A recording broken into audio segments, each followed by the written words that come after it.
Dr. Manish.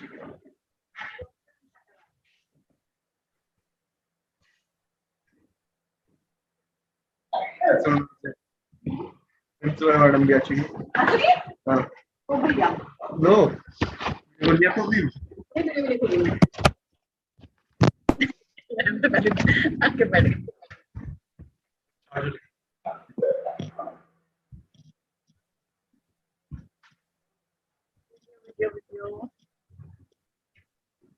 एक guest आ गई।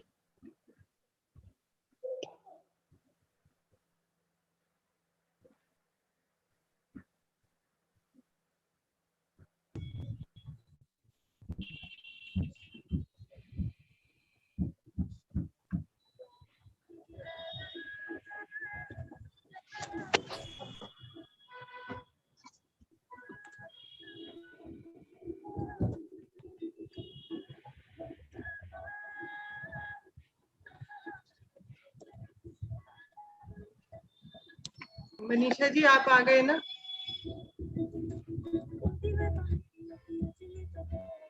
आ गई मैम, आ गई। हाँ, good evening ma'am. Good evening. नमस्कार ma'am. Hello. Namaskar. Yeah, it's good morning in US and it's good evening in India. Welcome, Professor Caroline Rising. Good morning to you. Namaskar, Dr. Ram. Yes. Yeah, namaskar. And namaskar, Dr. Seema Jain, ma'am, who is the principal of Jain Kanya Pathshala. She is still with us. Very, very good morning to our dear guest, Caroline Hysings. Good evening to you. Namaskar. Namaskar.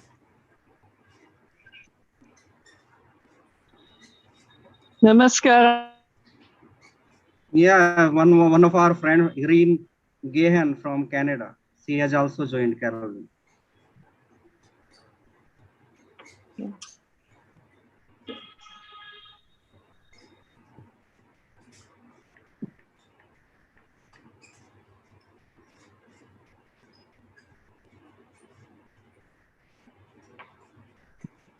अब आप आराम से देखिए, हमें ये थोड़ा दिखाने दीजिए ना आराम से। अरे महाराज, हम दिख रहे हैं, आवाज जाए, डिस्टर्ब हो जाए तो ना, बाद में बेइज्जती हो जाए। आप समझ नहीं रहे हैं। नहीं होगा कैसे आवाज बड़े बड़े आपकी आवाज जाएगी, हम बोल कहाँ रहे हैं। अरे भाई, 1 मिनट के लिए लाइव होगा, फिर उसको कर दिया जाएगा। रुकिए।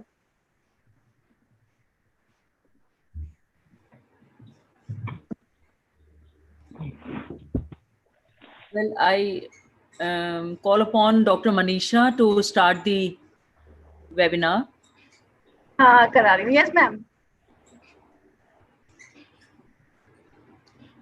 अच्छा बोल, क्योंकि ओके पारुल को भी intro.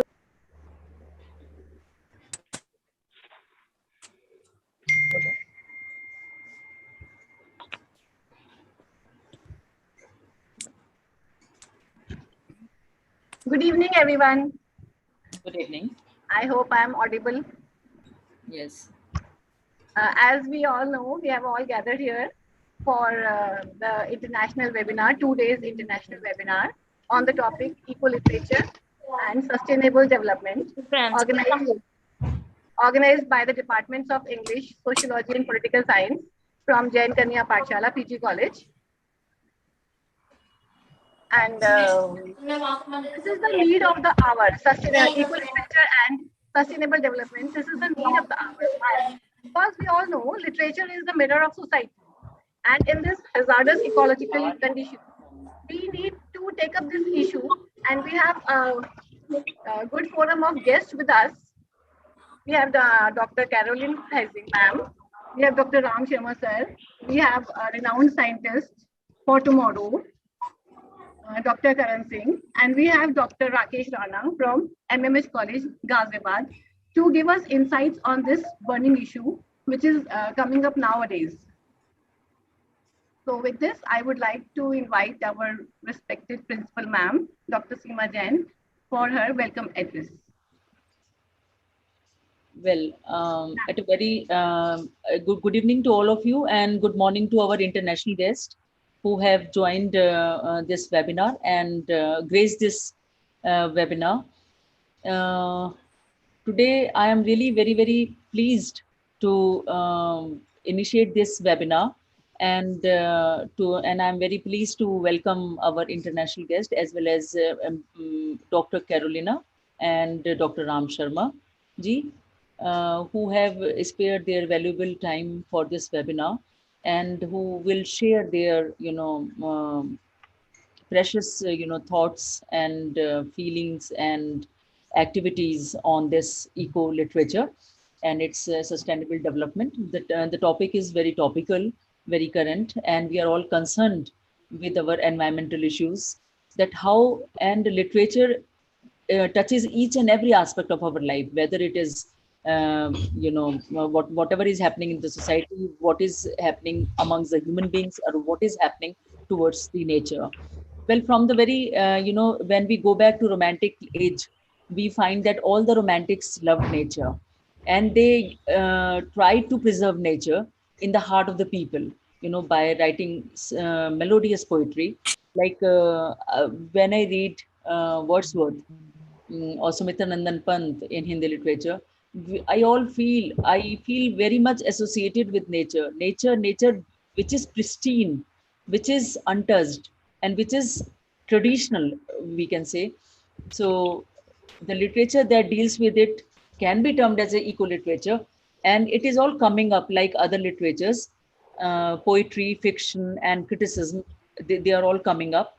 And usually it is considered that eco literature deals with something that human beings are spoiling nature. They are creating a concrete jungle, and they are not paying, attention to the, natural environment, like icing, melting of the ice bars, and cloud bursting and all. So they are not paying attention towards this. But now this is a high time when story writers or the fiction writers should think about this. That is, whatever happens in the society should be covered by the writers. Like in Uttarakhand, cloud did burst, and it destroyed many lives. And we would like to see that a kind of a movie that a kind of a calamity has fallen on the mankind, and a hero is emerging, and he is trying to save the people. So this kind of a storytelling comes up in a form of fiction, and natural issues are taken up like that. But now the time has come when these issues should be taken up. Instead of glorifying the hero, the time has come when we should touch upon these very serious issues of encroachment, on these issues of where our very very significant species are are getting minimized by industrialization, or by so much of pollution and all. So it is a serious concern for all humankind over the globe, and all the people should seriously think about it, and all the writers, all the thinkers, all they should pay a kind of a service to this mother earth by contributing, either by their pen, or by their thoughts, or by their communication. So I extend my best wishes to this webinar, and I hope that all the cogitations, mutations, and as well as communication and deliberations on this issue will be very very benefiting to all the students and the staff who are joining this webinar. Thank you very much. Thank you so much, ma'am, for this beautiful insight. A very grand opening to our webinar. Thank you. Now, I would request Dr. Vanna Sharma, Assistant Professor, Department of English, to please introduce our guest, Dr. Ram Sharma, who is going to be our speaker. Thank you, ma'am, for giving me the privilege of introducing Dr. Ram Sharma, although his name needs no introduction. Dr. Ram Sharma is a renowned writer and poet in both Hindi and English languages. He is also a critic, reviewer, and a translator. He has 8 poetic volumes to his credit.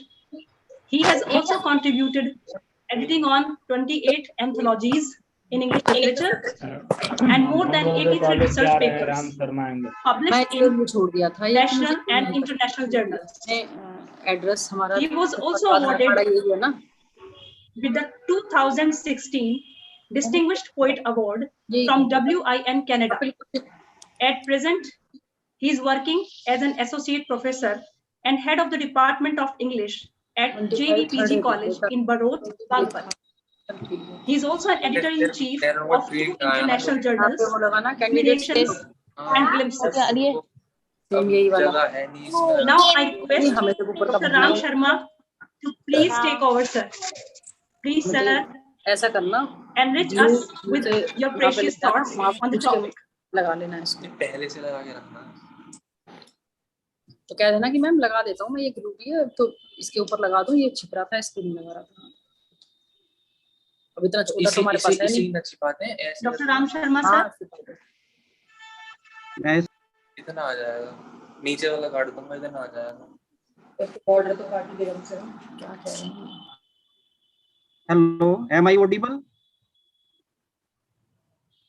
Am I audible to all? Yes, sir. Yes, sir. Yeah. Yes, sir.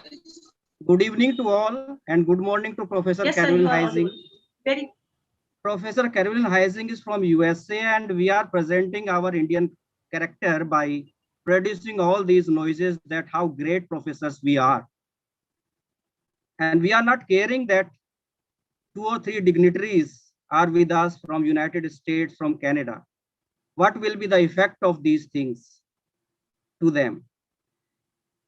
I express my gratitude to Dr. Seema Jain, who has given us a chance to express our views about eco-literature and pandemic. We have all suffered from this pandemic, and this is still going on. We have not come out of it.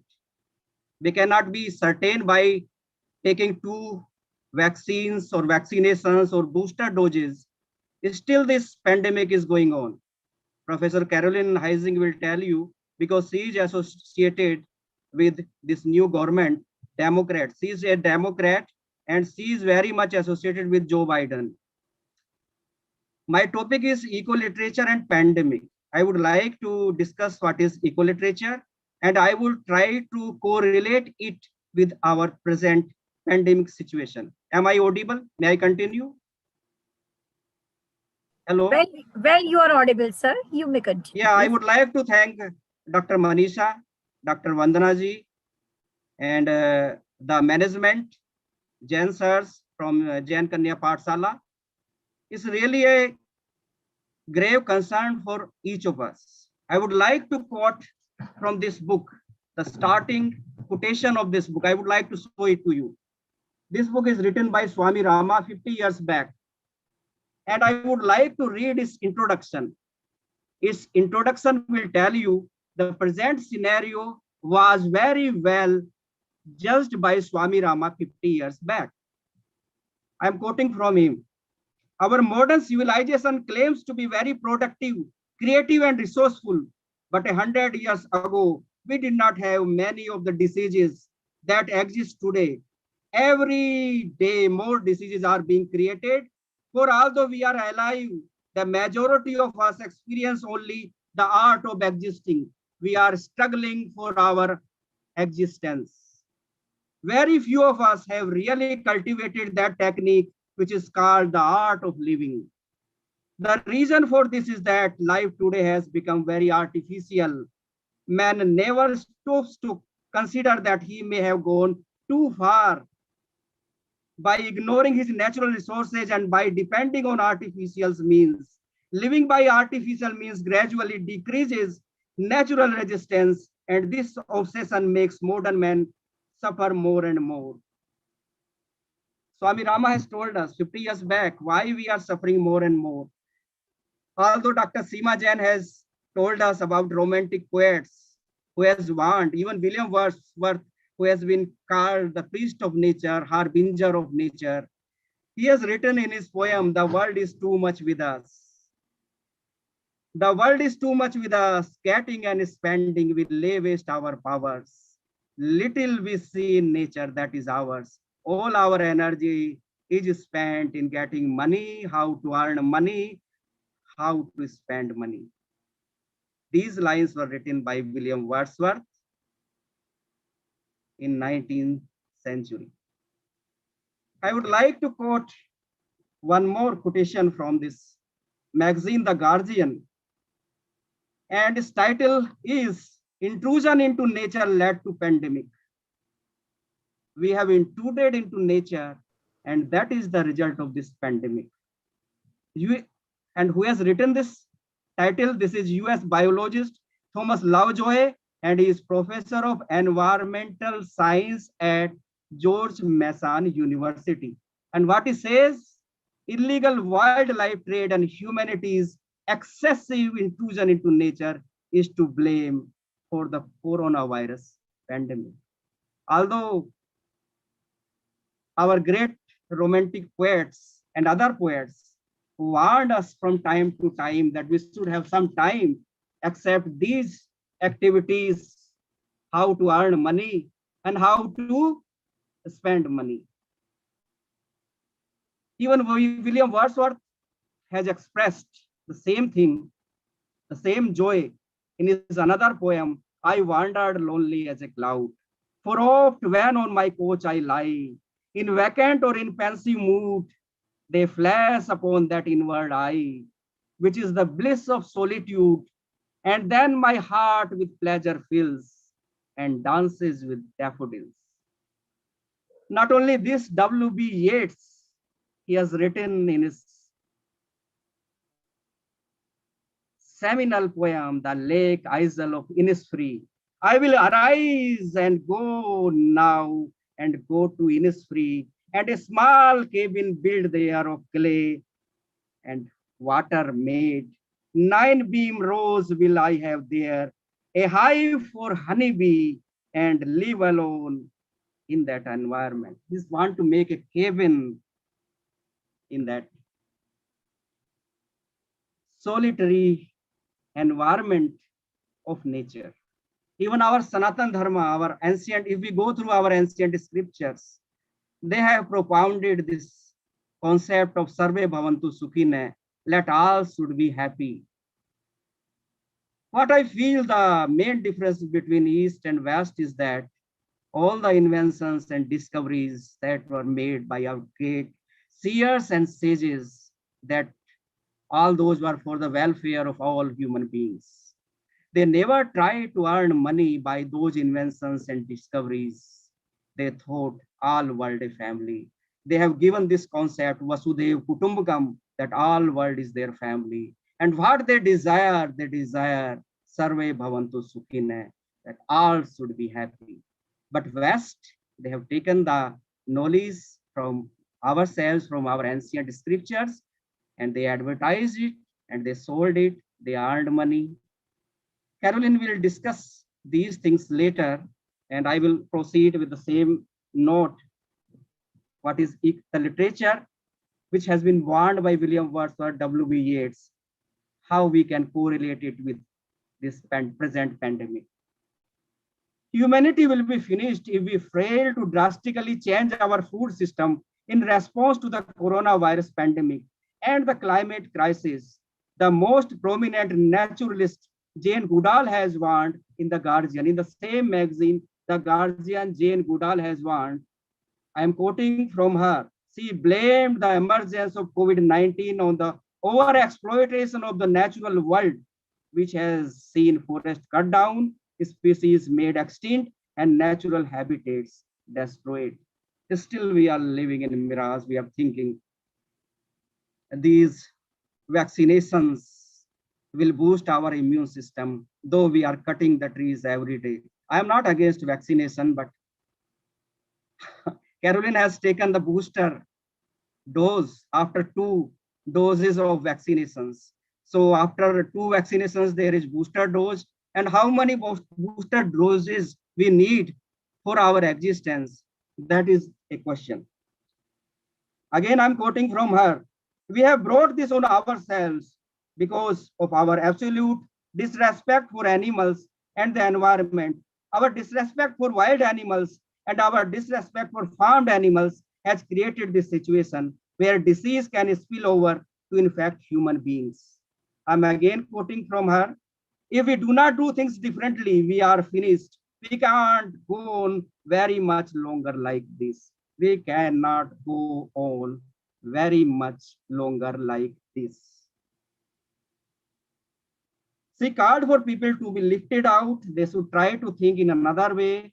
They should try to respect the nature. They should try to change their environment. They should try to change their living habits or eating habits. The wealthy should put pressure on leaders and take care on what they buy to avoid adding to the problem. Again, I'm quoting, we have got to stop buying their products of companies that use factory farming and exploit nature. Unquote. One of the lessons learned from this crisis is that we must change our ways. Scientists warn that to avoid future crises, we must drastically change our diets and we should move towards nature, toward respecting it more respectfully. Scientists warn worse pandemics are on the way if we don't protect nature. They are warning us. Even Bill Gates is saying that this coronavirus can be stopped, but there might be another virus can come and it can be more lethal or deadly 6 times than coronavirus is. There is another magazine, EcoWatch. I would like to quote from this magazine. Future pandemics are on the horizon if mankind does not stop it. I'm quoting from it. There is single species that is responsible for COVID-19 pandemic is us, ourselves, human beings. As with the climate and biodiversity crisis, recent pandemics are a direct consequence of human activity, particularly our global financial and economic systems, based on a limited paradigm that prizes economic growth at any cost. We want growth at any cost. We have a small window of opportunity in the overcoming these challenges of the current crisis to avoid sowing the seeds of future ones. Though there are certain reports on biodiversity and ecosystem, 1 million species of plants and animals are at the risk of extinction within decades. Government needs for sustainable and nature positive initiatives. Greed for allowing microbes that lead to novel diseases to jump from animals to humans. It's the time to relax environmental standards and to prop up industries such as extensive agriculture, long distance transportations, etc. There is its main cause is rampant deforestation, uncontrolled expansion of agriculture, mining and infrastructure development, as well as exploitation of wild species have created a perfect storm for spread of diseases from wildlife to people. 1.7 million unidentified viruses known to infect people are estimated to exist in mammals and water birds. Any of these may be more disruptive and lethal than COVID-19. 1.7 billion viruses exist. Countries should strengthen environmental regulations, adopt one health approach to for this our respect for nature, choosing policies and actions that protect nature so that nature can help to protect us. Human infringement on a natural habitat, biodiversity loss, and ecosystem degradation are making virus spillover events much more likely. There is one another scientist, ecologist, and vice president of Sustainable Europe Research Institute. His name is Joachim Spengenberg. I am quoting from him. We are creating this situation, not the animals. By disrupting ecosystem, we have created this condition as people move further into the territories of wild animals to clear forests, raise livestock, hunt, and extract resources. We are increasingly exposed to the pathogens that normally never leave these places and the bodies they inhabited.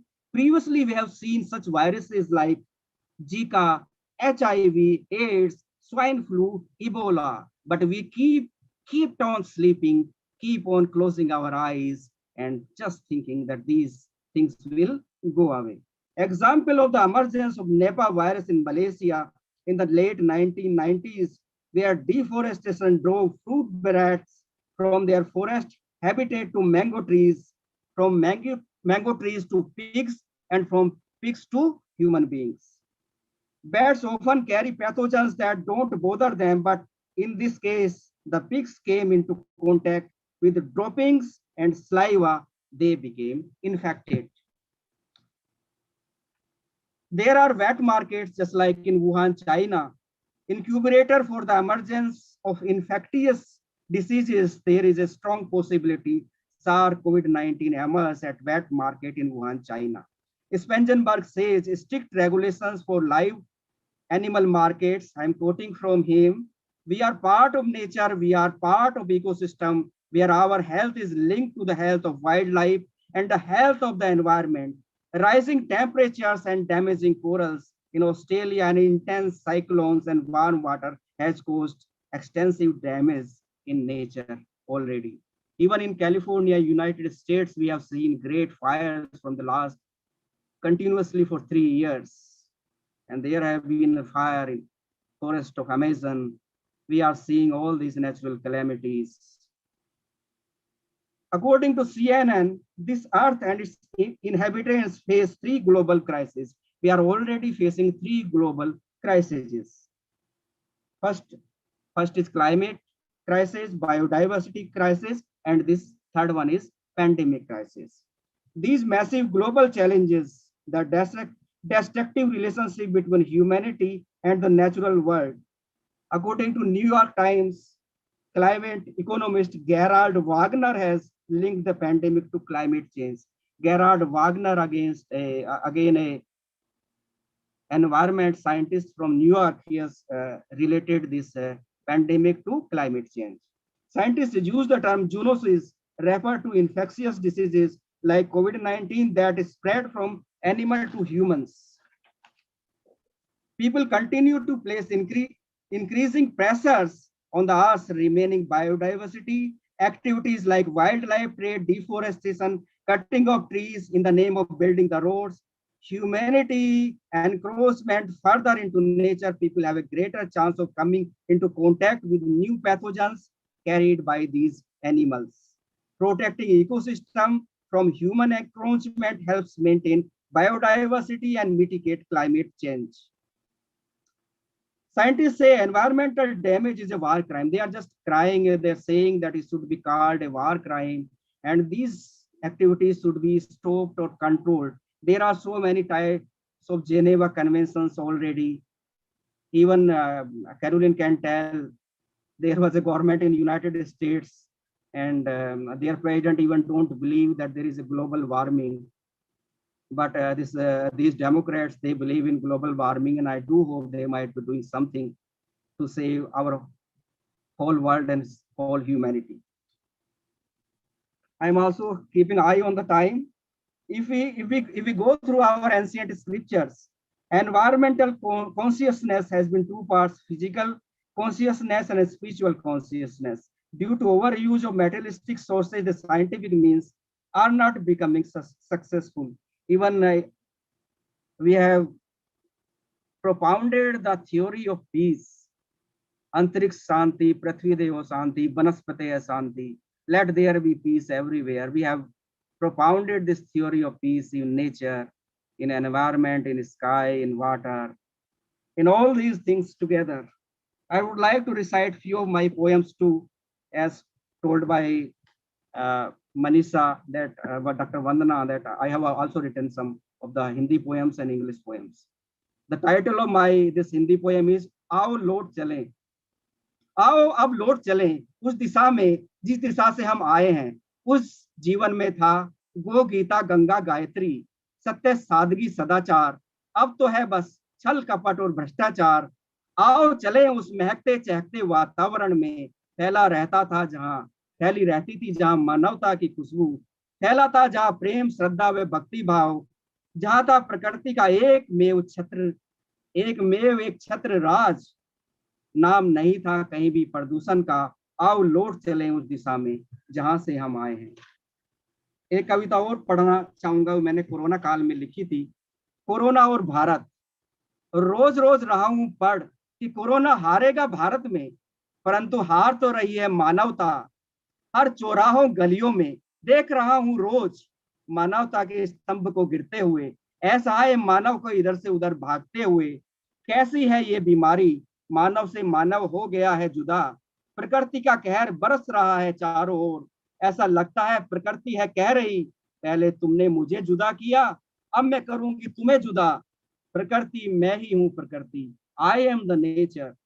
चाहे तू कहीं भी ले छुप, चाहे तू कहीं भी ले एकांतवास, मैं पहुंच जाऊंगी वहां भी, मैं जरा सा हिलूंगी और सैलाब आ जाएगा। अब भी समय है ए मानव, कर ले तू अपनी भूलों का पश्चाताप। ले शरण तू प्रकृति की गोद में, सौंप दे तू अपने को प्रकृति को एक दुलारे बच्चे की तरह। अब वो ही तेरी रक्षा करेगी, अब वो ही तेरी रक्षा करेगी। अगली कविता है प्रगति एक छलावा। जीने की चाह में हम कहां से कहां तक चले गए, सोचा था जीवन का आरंभ, पर यहाँ तो हर पल चले गए। हमने सहा है और पाया है, जीवन है बहुरूपिया। हम जिसको समझते रहे उन्नति अब तक, वह है केवल छलावा आंकड़ों का। समझने में ही हमसे कुछ भूल हुई है, वास्तविक प्रगति अब भी मानव से बहुत दूर है। जीवन थोड़ा है पर काम बहुत, ऐसे में आराम कहाँ। चलने का नाम है जिंदगी, रुकने का फिर काम कहाँ। आओ बैठे नदी किनारे, गीत पुराने फिर दोहराएं, प्रकृति की स्वप्निल नगरी में मन के सोए तार जगाएं। I would like to recite one poem from this poetry volume of mine, Lamp of Love, and its title is World Will Change with Your Laugh.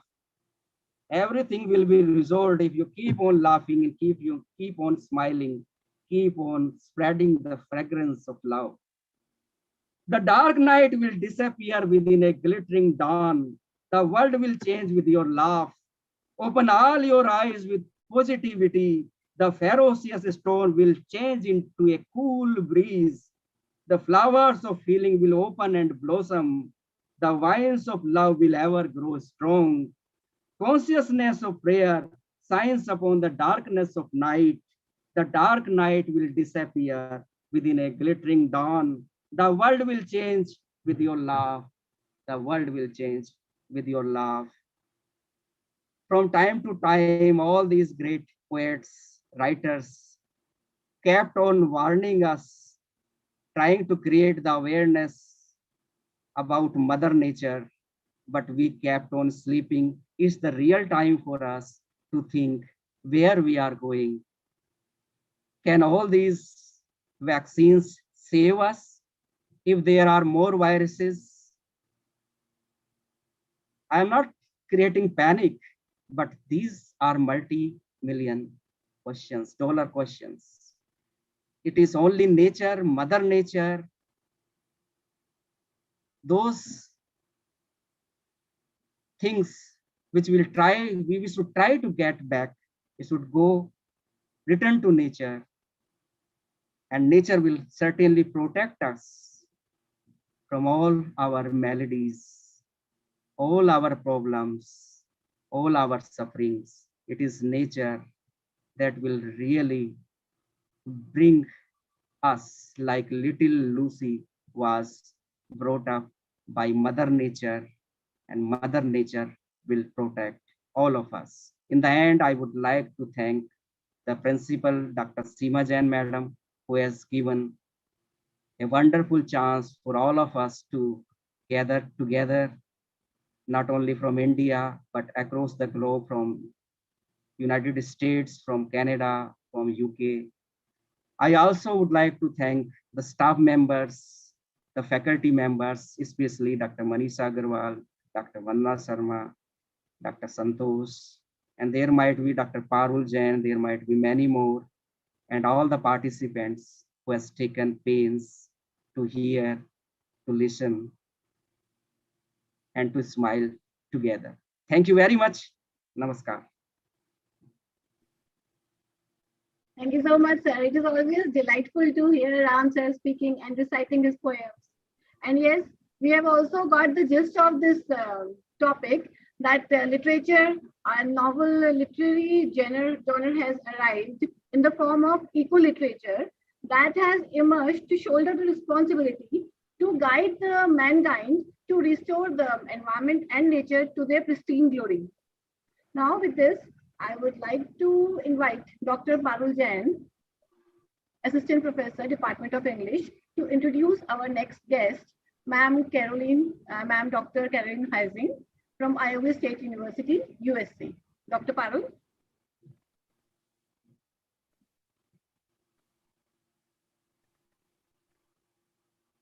Parul, unmute yourself. Thank you, Dr. Manisha ma'am. Good evening, everyone. Welcome to the most amazing international webinar on the topic of eco-literature and sustainable development. I, Dr. Parul Jain, is super excited to introduce to our international resource person for today's event.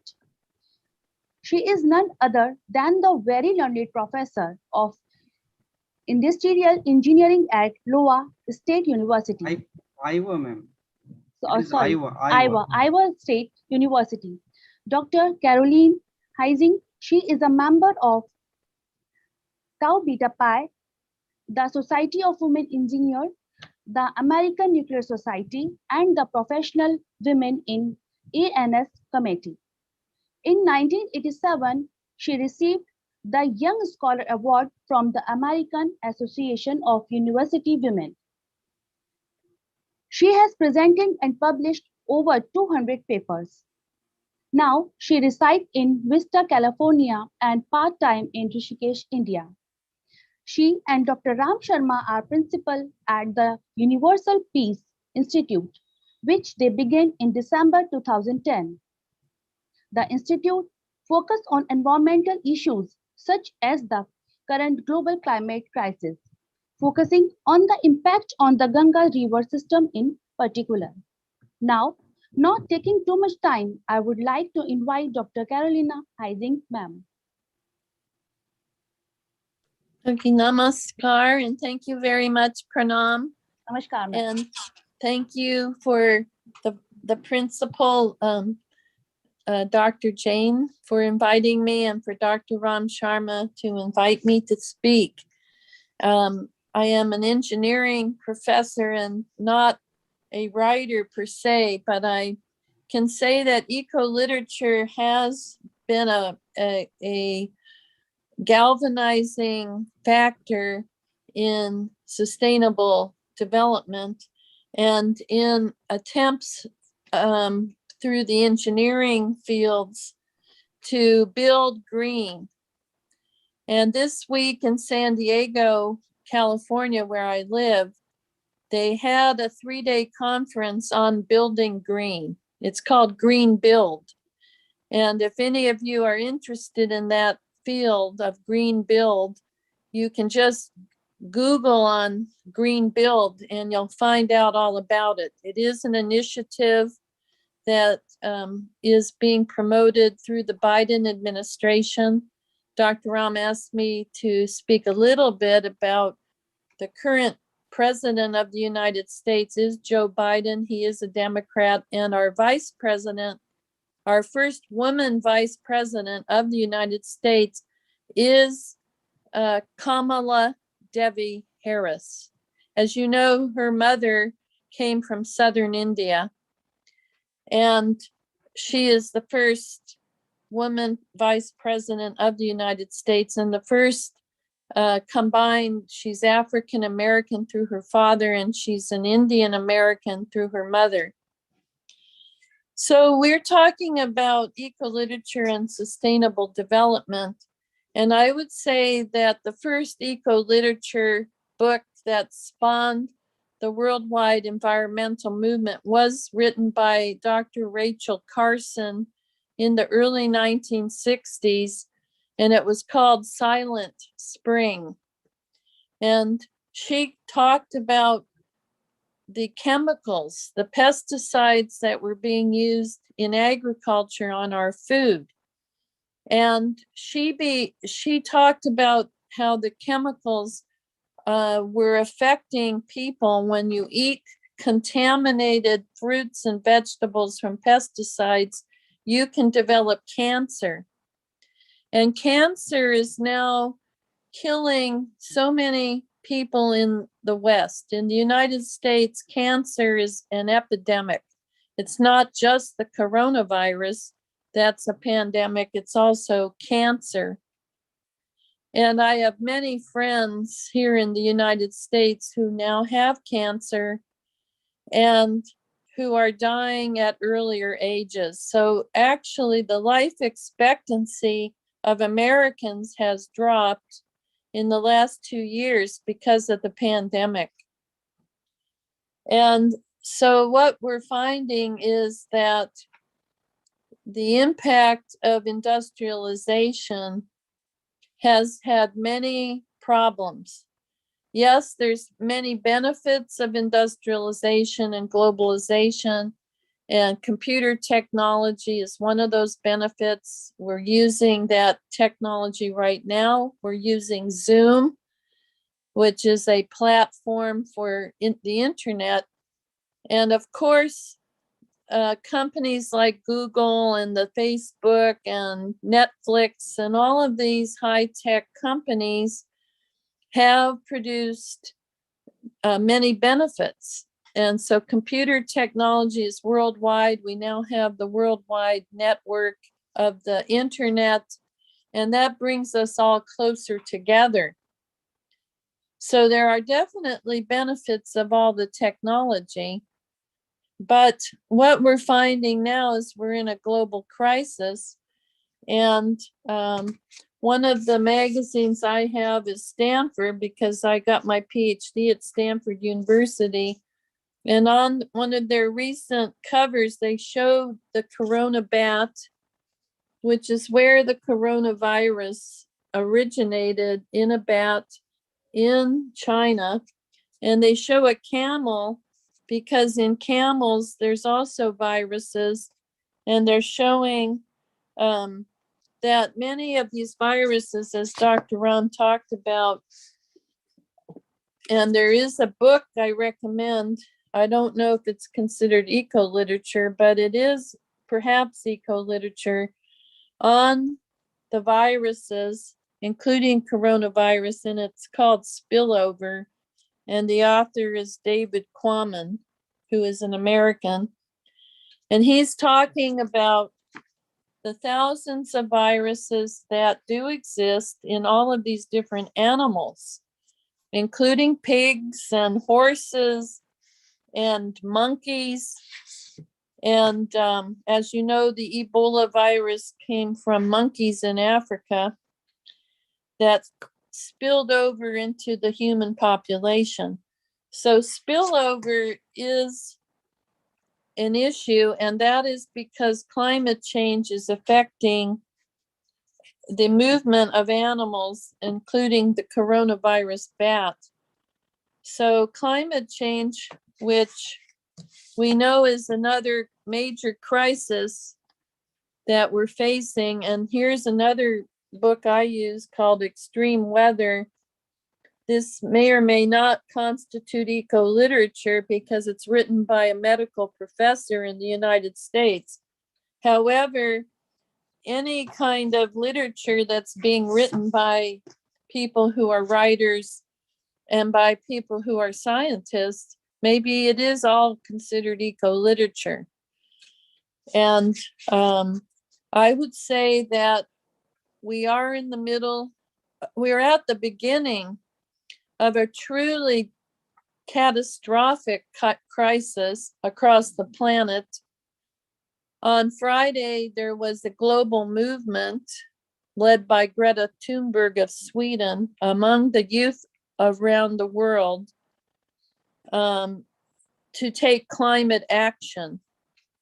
So we are really at the beginning of what I call a crisis era. And the crisis is climate change. Now, in the introductory remarks, we heard about the cloudburst that occurred in Uttarakhand earlier this year. And that involved a collapse of one of the glaciers. And this collapse also created flooding. Now, I happened to be in Rishikesh in 2017 when there was a major cloudburst, and it resulted in massive flooding along the Ganges River. So one of the things our Universal Peace Institute has been looking at over the last 10 years, since Dr. Ram and I met at a climate change conference in Gwalior that was sponsored by the Indian government, we have been aware of the impact of climate change on the Ganges River system and all the river systems in the entire world, but especially river systems that emanate from glaciers, such as the Ganges in the Himalayas. So this crisis of climate change is accelerating. The number of weather-related catastrophes is increasing, and that includes fires and floods. And there's also sea level rise due to the melting of the glaciers and of the ice caps, both in the Arctic and the Antarctic. So low-level countries, such as the Maldives in the Indian Ocean and other island nations, are in grave danger of disappearing in the next 20 to 30 years. And including major cities along the coastlines, including in India, Mumbai and Calcutta. Two of your most major cities in India are forecast to go underwater in the next 20 years. Now, if that is not a clarion call for the young generation to start protesting, I don't know what is. So on Friday, this past Friday in New Delhi and other cities in India, Indian youth did come out and protest against climate change and demanding that things change and that there be a response by world governments. And not only in India, but all around the world, including here in the US, there were widespread demonstrations by youth. And on my former college campus here at the University of California, San Diego, there were thousands of students marching. There were thousands of young people marching in San Diego. So this is due to what people are seeing around the world. And in California, we've had major fires. The fires in California have continued to be worse than ever. And this is one of the things the young people are seeing.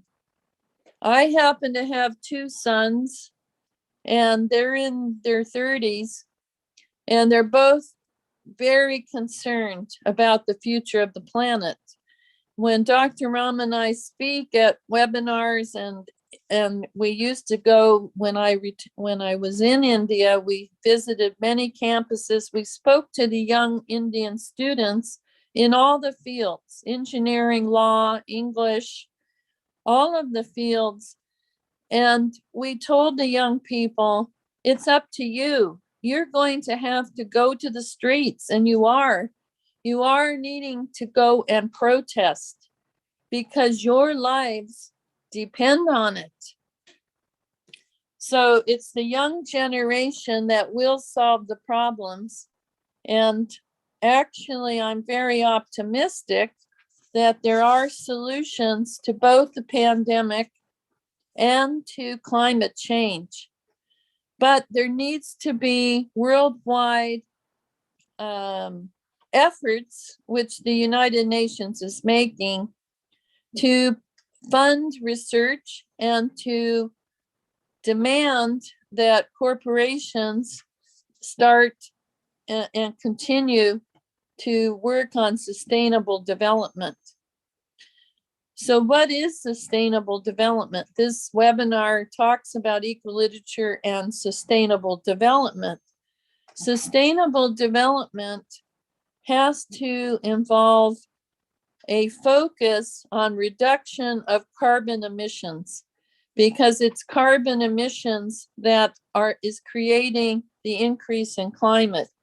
So this book, Extreme Weather, does talk about solutions and interventions. But one of the things that we are running out of is time, because this book is saying that we have only 20 years. We have a window between 2020 and 2040 to develop options and solutions, such as electric vehicles. Electric vehicles are being used, and many people are buying electric vehicles, and reduce our dependence on oil and gasoline for the transportation sector. So there are technological solutions, and I again refer you to the Green Build people who are talking about redesign and design of new buildings and new infrastructure that will address climate change. However, I would also say that each of us has a responsibility to learn to live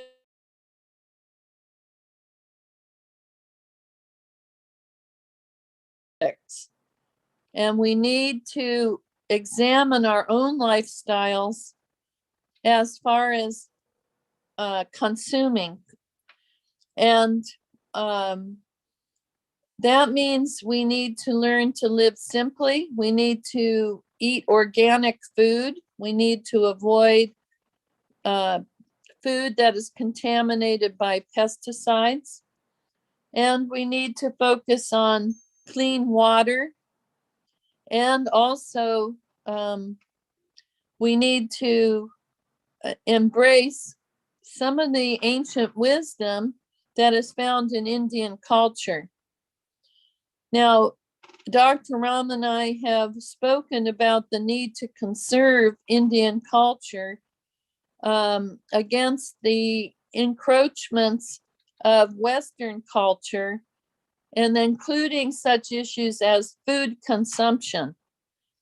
And so we always advise young Indian people, do not go to McDonald's, do not eat at Subway, do not eat at KFC. Now, a lot of my Indian students don't like hearing about that, but those kinds of fast food that have spread from the United States into India and other countries are not healthy. They're not healthy food. And so it's best for young Indians to listen to your grandmothers and learn to eat a sustainable diet, which Indian traditional food is. You have rice, you eat chapatis, you eat lentils and dal. That food is sustainable. That food is healthy. McDonald's is not healthy. KFC is not healthy. Drinking Coca-Cola is not healthy. So what young Indians need to do is return to your traditional culture and listen to your grandmothers, especially because your grandmothers know how to cook and what vegetables and fruits you should be eating to keep healthy, especially during a COVID pandemic. It's very important to also listen to people who know about Ayurvedic medicine and yoga and who practice Hatha yoga. Those traditions of India are spreading around the world, and yoga, especially meditation and the Hatha yoga asanas, are useful for everyone in the world to improve our health and to be able to be strong enough to fight off all these viruses. Because as Dr. Ram said, we will be requiring booster shots for all of the vaccines, and we don't know how often we're going to need to be vaccinated. Maybe every 6 months, we will have to have a booster shot to strengthen our immune systems against the COVID virus. So this is the reality of the 2020s. And as we go forward into the future, these climate issues are going to continue. They're going to continue all around the world. And what we have to do is develop sustainable solutions. That is what is sustainable development.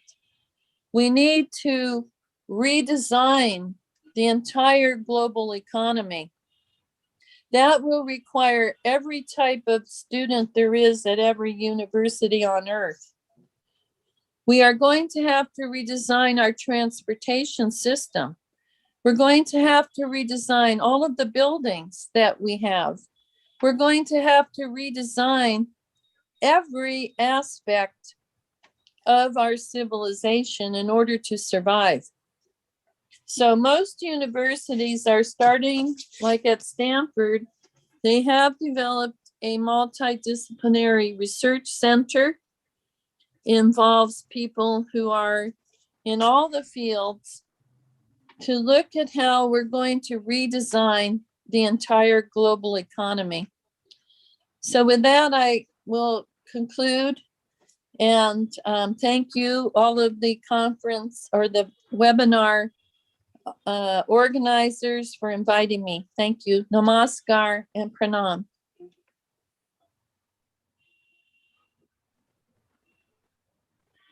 Thank you so much, Caroline ma'am, for your deep insights on eco-literature and sustainable development. We are actually dealing with the diseases like cancer due to disastrous ecological conditions and the fires that we have to, mainly in Chicago, the fires that we have to deal with, they are a result of this hazardous conditions only. Now, as far as sustainable development is concerned, it is the prime need of the day. With all the climatic and ecological depletions and degradations, awareness need to be created for eco conservation, nature friendliness, sustainable cities and communities, and perhaps going back to our roots, as you said, like we should follow our grandmother's diet. We should not go to KFC, we should not go to McD's, and we should be traditional in our living. That is going to help us a long way, and that is going to help us survive. Thank you so much, ma'am. And with this, we come to the end of this session. Dr. Ram, sir, you're there? Yes. Very brief, we are taking this opportunity, like all of us are present here. So I hand over the session to Dr. Ram, sir, for a book release ceremony, a very short book release ceremony. Over to Ram, sir. Yeah, this book, Feminist Voices, Indian English Woman Novelist, is written by me and Manisha Agarwal together. So Caroline ma'am and Dr. Seema Jain and all the participants and faculty members, is really a privileged time for us that we are releasing this book. And we like that you all bless us by your feelings and sensations. Caroline, you also say some words about the book.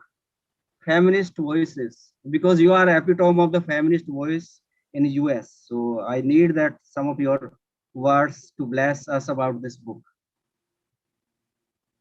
Okay, yes. I am a longtime feminist myself, and I congratulate all of you on the launch of this wonderful book. And I hope in the future that we all embrace feminist principles. Thank you. So this book is published from Viking Publisher, Jaipur. It's an international publisher. And Caroline can tell how she has been a feminist and how she would correlate the feminism of USA and feminism of India, because you are the epitome or a bridge between East and West. You have visited India more than 30 times. You visited all the universities, IITs, IIMs, and you are related with the government in US and India. So I want that you say a few words about feminism in US and feminism in India. Thank you very much. Well, I know in India, you call it more the women's empowerment movement. And right from the beginning, when I first came to India in 2010, I have to say that I was so impressed by the Indian grandmothers. I always talk about Indian grandmothers because it's through them that my Indian students who came to America had the power and the strength, both physically and mentally, to study engineering. And I've had many brilliant Indian students at Iowa State University. So what I'm saying is that your grandmothers are strong women, and the women of India today are involved in women empowerment, and the young women of India are gaining college education, and that's wonderful. As far as American feminism, that began even back when we regained the vote in 1920 and has continued. And there are feminist groups everywhere. And of course, we're very proud of our new woman vice president, Kamala Debbie Harris. So she's a beacon. She could very well become the first woman president, and she will be the first Indian American president of the United States. So we're very proud of her. She's a beacon for the world. So all of these movements among women and men for equality are growing, and the young people are leading the way. I mentioned Greta Thunberg from Sweden. She's only 18, and she's the worldwide leader of the climate change action among young people everywhere. So you can follow her on Twitter. If you don't know Greta Thunberg, you should get to know her. She is a powerful young woman at the age of 18, and she has, I think, single-handedly inspired so many young girls to take action, and young girls will have to do so, because the future mothers of the world have to get, rise up and say enough is enough, and we want to survive. We want our grandchildren to survive. And so women may lead the way in the whole environmental movement. And I do think feminist voices are growing throughout the world, and India especially. Namaskar. Thank you, ma'am.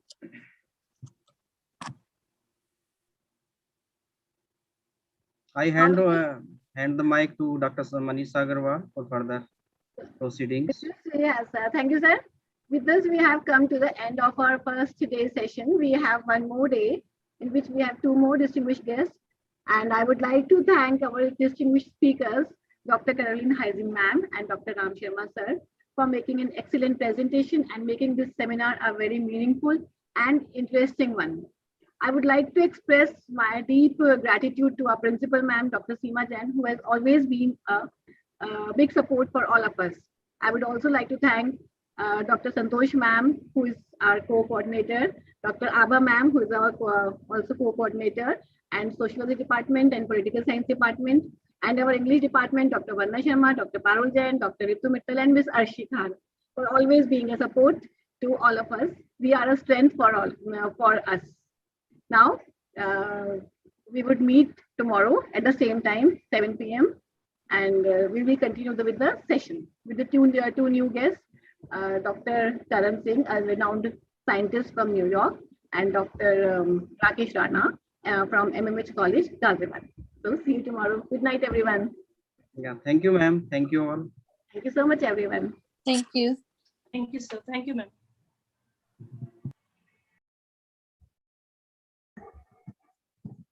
Thank you, ma'am. Thank you. Thank you, everyone. Thank you so much, ma'am. Thank you so much, everyone. Thank you so much, Thank you everyone. very much. It was really interesting webinar. Let me just show you a gift from Mother Nature for you, all of you guys. Just hold on.